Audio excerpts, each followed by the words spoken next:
The thing with looking after the newborn is that if we get it right, we can make a really big difference and set an individual up for the future.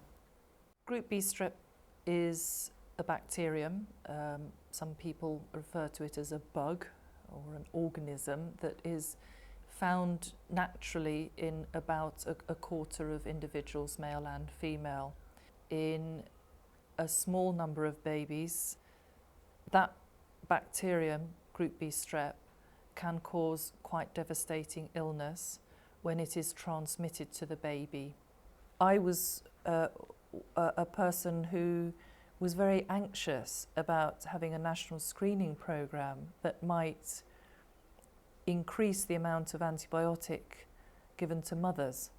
We know that the bacteria arriving in the gut of any baby is normal, and we know that immune development and immune health is critically dependent on the type of bacteria in the gut.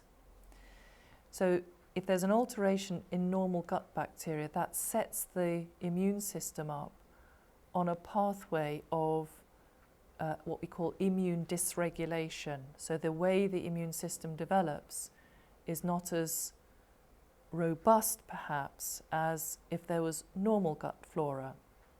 But the problem without having adequate tests, and the problem without knowing whether a woman is colonised and whether a baby is at risk of Group B Strep or not, is that actually she may be more inclined to be given antibiotic inappropriately.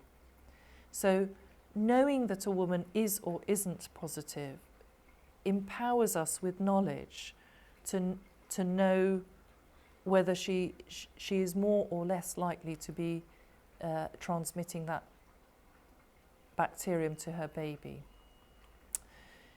I think the other thing to say is that the main antibiotic used, penicillin, is a very narrow spectrum antibiotic, and so it only tends to hit Group B Strep. It doesn't hit a whole lot of other bacteria as well.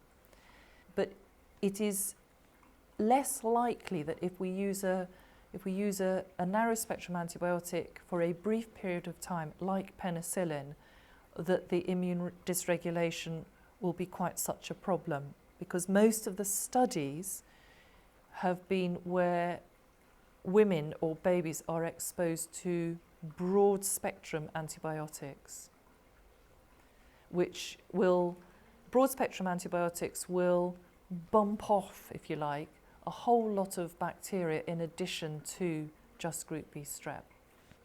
So my vision would be to have a test, the right test, the ECM test, which is more reliable for detecting Group B Strep, done at the right time, at 35 to 37 weeks gestation, along with enhanced knowledge and education amongst healthcare professionals.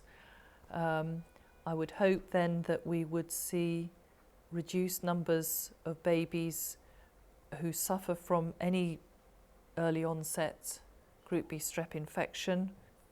It would hopefully, even more importantly, reduce the number of babies who are very, very sick, who require full-blown intensive care, and reduce the number of babies who either die or have long-term problems as a result of Group B Strep infection.